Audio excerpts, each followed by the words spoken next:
Salut. Ok, donc comme vous pouvez le voir, bon bah mon nez, voilà, je me suis cassé le nez, petit accident, c'est rien, voilà. Passons à la suite.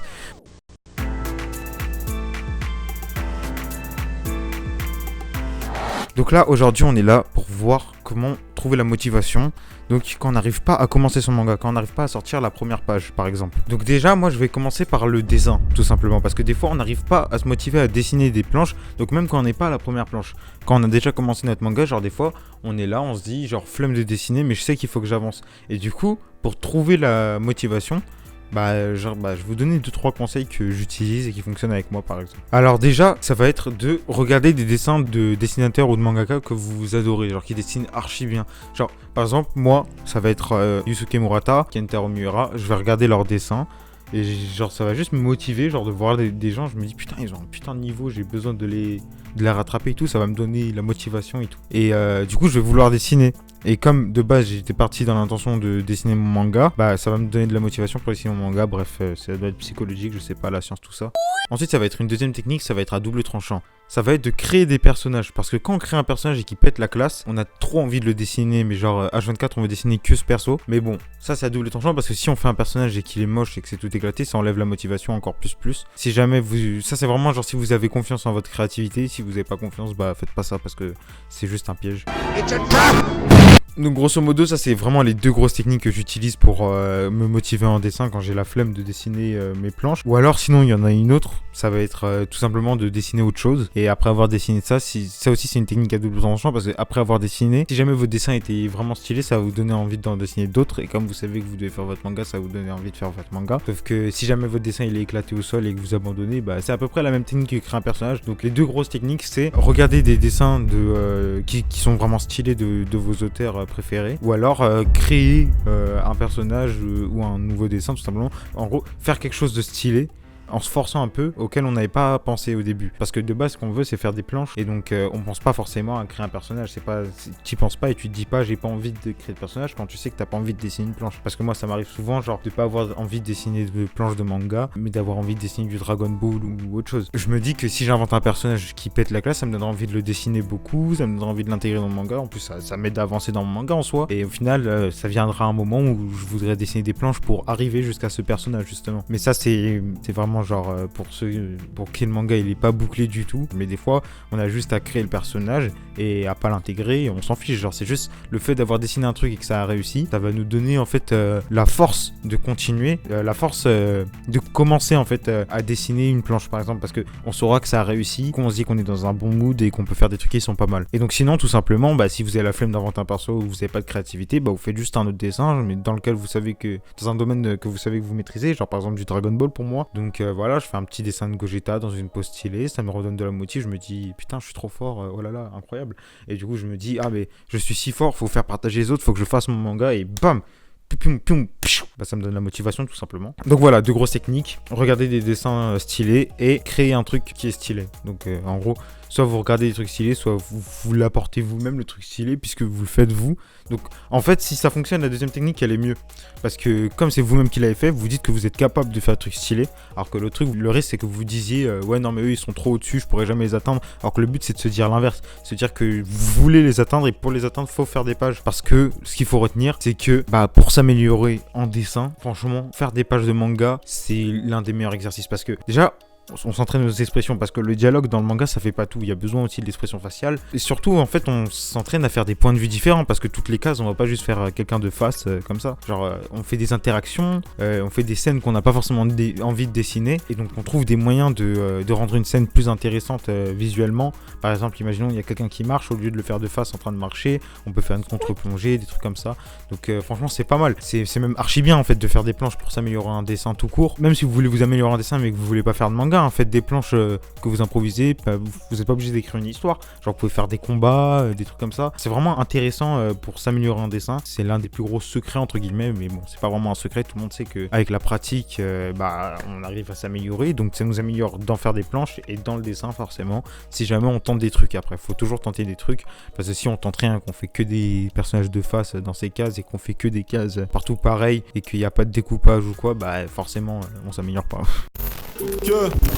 Donc voilà, ça c'était comment se motiver quand on n'arrive pas à dessiner. Maintenant, je vais vous donner d'autres techniques pour se motiver à faire la première page. En fait, quand on n'arrive pas à commencer son manga, genre la technique pour se motiver à dessiner, c'est soit quand on n'a pas encore commencé son manga, soit quand on est en plein milieu du manga mais qu'on a la flemme de continuer. Ça peut fonctionner n'importe quand, ces techniques. Maintenant, je vais vous donner un truc qui fonctionne seulement quand vous n'avez pas encore commencé votre manga et que vous n'arrivez pas à vous dire faut que je fasse la première page pour que ça débute. Genre vous vous bloquez à la première page, vous dites je veux que ça soit parfait dès le début et tout, et donc vous n'arrivez pas à vous lancer tout simplement. Bah déjà, la technique la plus évidente, ça va juste être de regarder les premières pages de nos mangas préférés, genre par exemple la première page de Dragon Ball, la première page de JoJo Bizarre Adventure, de vos mangas préférés et des mangas qui sont aussi dans l'univers que vous voulez retranscrire, parce qu'en fait tout simplement, dès la première page, on va savoir quelles infos il faut donner en fonction de l'univers et l'ambiance générale que vous voulez retranscrire. Et donc ça m'amène au deuxième point, c'est savoir ce qu'on veut transmettre comme message principal. Par exemple, au pif, imaginons vous voulez faire un manga où il y a un gros mystère, ou par exemple, on va faire un scénario à la con, il y a une carcasse de bateau abandonnée, mystérieuse, et que les gens quand ils rentrent dedans, ensuite quand ils ressortent, ils changent physiquement, genre ils sont un peu transformés en démons mystiques. Je sois le démon. Et que ça leur donne des pouvoirs. Et donc le mystère, ça va être par exemple de savoir comment ça fonctionne, comment ça se fait que ce bateau est là, comment ça se fait que ça transforme les gens, pourquoi juste en passant par cette carcasse, excusez-moi, ça va nous donner des pouvoirs, pourquoi c'est magique, voilà, tout simplement, ça va être le gros mystère. Par exemple, moi je sais que, après franchement là ce que je vous donne c'est vraiment des schémas types qui me plaisent à moi, c'est pas ce qui fonctionne le mieux forcément pour tout le monde, c'est pas ce qui va être fait le plus souvent, mais c'est ce que moi j'aimerais voir dans ce genre de situation. Donc franchement ce tuto il est utile pour les gens qui pensent comme moi, mais pour les gens qui pensent pas comme moi, bah forcément. Mais bon, après, personne n'aime les mêmes choses, donc forcément, mes techniques vont convenir mieux à certains qu'à d'autres, mais bon. Moi, je suis juste là pour vous donner mon avis. Donc, dans ce cas-là, moi, genre, au lieu qu'on commence par oh là là, je m'appelle Ruichi Sakamoto de la Muerte qui vole et qui pique. Je suis lycéen à Osaka. Bref, au lieu de donner ce genre de truc en mode exposition dès le début, je pense que c'est mieux d'aller direct dans le mystère. Et donc de faire par exemple direct la première page, ça serait quoi? Ça serait une page entière avec la carcasse du bateau. On la voit en entier, mais on comprend pas tout de suite ce que c'est. Genre on comprend que c'est une carcasse de bateau, mais on comprend pas que ça va être basé sur ça. Bref, genre ça je sais que ça fonctionnerait pour moi. Genre dès la première page, tu vois une carcasse de bateau comme ça, totalement déchiquetée dans l'ombre, tout ça, et tu comprends pas, genre sans aucune présentation, et bam, page d'après t'as les présentations du style bonjour, je m'appelle Sakamoto Rui qui vole et qui pique, tout ça, j'ai oublié comment il s'appelait. Pour moi c'est mieux genre d'aller directement dans le mystère, genre montrer le mystère dès le début, genre montrer un peu l'objectif. Bon, c'est pas vraiment de trouver ça, mais en gros ça serait comme si One Piece était censé être un manga plus axé sur le mystère plus que sur l'aventure, parce que ok, il y a un gros mystère, on sait pas ce que c'est le One Piece, mais c'est surtout, enfin le message général, l'ambiance générale, c'est l'ambiance de l'aventure. On n'est pas, on se sent pas angoissé, on se dit pas oh là là, mais qu'est-ce que c'est, mais oh là là le mindfuck. On se dit plus oh là là, est-ce qu'il va y arriver, on est avec lui, on suit ses aventures. Bref, vous avez compris. Si ça avait été dans ce ton là, je pense que si dès la première page on voit le One Piece et qu'on comprend plus tard que c'est le One Piece, ça aurait été stylé. Bon, après je pense pas que c'est ce qu'il aurait fait, puisque là ça fait depuis 30 ans il nous fait espérer pour le One Piece, donc forcément ça a plus d'impact. Si jamais on arrive à tenir une série 30 ans, c'est clair que si on montre le mystère dès la première page, c'est con. Mais moi je vous parle plus dans une série courte, 10 tomes maximum, je pense que ça peut être intéressant. Après c'est pas forcément la meilleure technique, mais je pense que ça serait une technique intéressante. Donc là je suis juste là pour vous donner des idées quand vous êtes bloqué. Et du coup, maintenant on va prendre l'exemple où vous voulez faire un truc d'aventure, donc un manga d'aventure par exemple, style One Piece, Dragon Ball. Il y a la fameuse technique du ça c'est moi, je suis Rui Sakamoto qui vole et qui pique, de lycéen, tout ça. Donc ça peut fonctionner si vous le faites bien et tout. Faut pas rester dans le cliché du je croise quelqu'un, oh là là, j'ai fait tomber tes affaires, je t'aide à ramasser. Non, c'est nul. Genre non, si c'est... Bref. Voilà, on peut faire une variante, genre tout simplement montrer son quotidien, genre je sais pas, il se lève, il boit un verre d'eau. Donc déjà, on sait qu'il a une maison, si jamais on le fait regarder par la fenêtre, on voit à peu près quel type de paysage principal il y aura, en tout cas là où il habite. Ensuite, on peut faire quelqu'un qui l'appelle, donc déjà on saura qu'il a une famille, ou alors des amis, et on connaîtra son prénom. Ensuite, on peut voir genre comment il réagit à quand on l'appelle. Donc s'il réagit en souriant en mode oui qu'est-ce qu'il y a et tout, bah on saura que ça va être un gars joyeux. Alors que s'il répond en mode oui qu'est-ce qu'il y a, en mode on saura que c'est un gars grincheux et tout. Bref, ça nous donne son caractère, son milieu social, le paysage principal, enfin là où il habite en tout cas, si vous voulez faire, bref, vous avez compris. Donc ses conditions de vie, puisqu'il est dans une maison et il boit de l'eau, donc il a pas l'air d'être dans le besoin. Alors que si jamais vous le faites dans la rue et qu'il y a quelqu'un qui se fout de sa gueule, genre en mode ah regardez un clochard.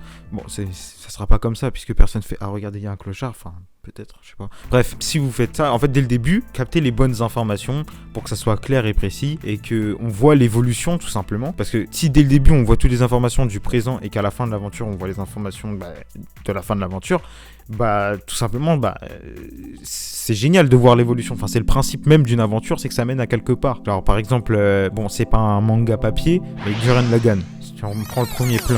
Sur le premier plan, il montre la fin en fait. Il montre Simon quand il est adulte. Mais en soi, si on prend le premier plan du présent, donc quand il est sous terre, on voit qu'il est sous terre, que les gens se foutent de sa gueule parce qu'il perfore il fait des carrières de terre et il passe toute sa journée à faire des tunnels. Du coup, les meufs elles se foutent de sa gueule en mode ah là là le bolos. Donc dès le début, on voit qu'il est timide, Simon, qu'il a Kamina qui est un peu son grand frère qui va le diriger. Et donc tout au long de l'aventure, on va voir qu'il va un peu essayer de suivre les traces de Kamina. Ensuite, il va y arriver un événement avec Kamina qui va les séparer tous les deux. Je vais pas trop spoiler, hein. Allez voir Gurren Lagann, c'est génial. Et donc à la fin, on va voir qu'il aura un peu pris la relève de Kamina, mais à sa sauce. Donc avec presque les mêmes lunettes que lui, mais modifiées. Et donc quand on compare, maintenant il a pris de l'assurance en lui, que c'est devenu un leader, un capitaine, tout ça, et qu'il est plus timide du tout. Et que maintenant il a des vraies ambitions et tout, alors qu'au début tout ce qu'il voulait c'était passer ses journées dans des tunnels et les gens se foutaient de sa gueule, et maintenant tout le monde l'admire. Bref, en gros on le voit comme un héros à la fin, alors qu'au début on le voyait comme un bolos. C'est ça le principe même de faire une aventure, c'est qu'il y a un début et une fin, mais que la fin elle soit mieux que le début ou alors moins bien, qu'il y ait un message qui soit passé, mais qui est surtout une évolution, qu'elle soit croissante ou décroissante. Le but c'est juste de voir le avant-après dans une aventure, c'est le principe. Sinon l'aventure, si on reste au même niveau toute l'aventure, si c'est bien fait ça peut être intéressant, mais c'est con, genre y a pas de enfin ok quoi, mais genre tu vas te dire à quoi ça servait de faire tout ça si au final il est au même endroit. Bref, donc voilà, ça c'était pour faire la première page. Je vous ai donné deux exemples, donc si c'est une histoire de mystère ou si c'est une histoire d'aventure, c'est les deux exemples les plus communs, hein. Et puis si jamais vous faites un autre domaine, ça sera forcément rapproché d'un ou d'autre, donc vous pouvez adapter en fonction de votre truc. Et bref, maintenant on va passer au mental. Comment motiver son mental, comment entraîner son mental, comment entraîner son mental à se dire on va faire la première page. Parce que là c'était dans le cas où on sait pas quoi faire pour la première page, mais là on va aller dans le cas où on n'arrive pas à faire la première page. On n'arrive pas à... Même si on sait qu'est-ce qu'on va faire dans la première page, on n'arrive pas à la faire. Parce que de base, si on se dit qu'il y a un pas à faire, c'est qu'on se rajoute un obstacle mental. Alors que si on prend juste un crayon et une feuille, qu'on commence à dessiner en pensant qu'à l'histoire, et qu'on recommence si ça nous plaît pas, ou qu'on avance si ça nous plaît, on l'a déjà surmonté l'obstacle en fait. Parce qu'en fait, concrètement, il n'y a pas d'obstacle, c'est que dans le mental. Et je vous dis pas qu'il faut se dire, ok, il n'y a pas d'obstacle, je commence. Parce que là, en fait, en se disant qu'il n'y a pas d'obstacle, ça concrétise l'obstacle, tout simplement parce que on le mentionne. Donc quand tu mentionnes l'obstacle, ça veut dire qu'il existe quelque part, dans un coin de ta tête. Alors que si tu te dis rien du tout et que tu dessines juste, c'est réglé, hein. Donc voilà, en fait, faut juste dessiner sans se dire qu'il y a un obstacle, sans se dire qu'il n'y a pas d'obstacle, juste dessiner quoi, en pensant qu'à son histoire, en pensant à rien d'autre. Et c'est tout, hein, c'est une fin en soi. Genre tu dessines et t'as commencé. C'est parce que, en fait, c'est si tu te dis qu'il y a un pas à traverser, si tu te dis dans ta tête il y a quelque chose à passer, en fait, concrètement, objectivement, il n'y a rien à passer, hein. Il y a juste l'étape du tu poses ton crayon sur ta feuille. Et ça, franchement, je vais vous faire un test en direct. Attention, test. Yes. Bref, j'espère que ça vous a motivé. Et donc maintenant, moi, tout ce que je vous dis, c'est vous prenez votre crayon, vous prenez votre feuille, bam, ça commence. Et bon manga, bonne chance. Dessinez, regardez des dessins. Ta gueule. J'ai trouvé des contenus vidéo de type dessin animé. Naruto Shippuden, Food Wars, Sword Art Online, Boruto, Naruto Next Generations, Hunter x Hunter. C'est bon ta gueule. Souhaitez-vous que je vous lise les 5 éléments suivants? Non. Mettez Siri en québécois, c'est incroyable. Bref, voilà, j'espère que ça vous a motivé. Allez, go dessiner, c'est parti, c'est génial. Regardez des dessins. Et je vous tiendrai au courant pour mon manga personnel. Donc là, je suis en train de faire le deuxième chapitre. En train de repasser le deuxième chapitre. Et donc, voilà. Tout se passe bien pour le moment. Je fais à mon rythme parce que j'ai un peu la flemme, je vous avouerai. Et du coup, c'est contradictoire avec cette vidéo. Je vous dis comment vous motiver, alors que moi-même, je suis pas totalement motivé. Mais bon, c'est pas grave. On est là pour s'amuser. Et voilà. Donc, surtout, ouais, vous forcez pas. Motivez-vous juste si vous avez envie d'être motivé. Si vous avez la flemme de le faire, vous forcez pas à vous motiver. Ça n'a aucun sens, en fait. Mais si vous avez envie d'être motivé, mais que vous y arrivez pas, alors cette vidéo, elle est faite pour vous, tout simplement. Voilà. Bon, salut.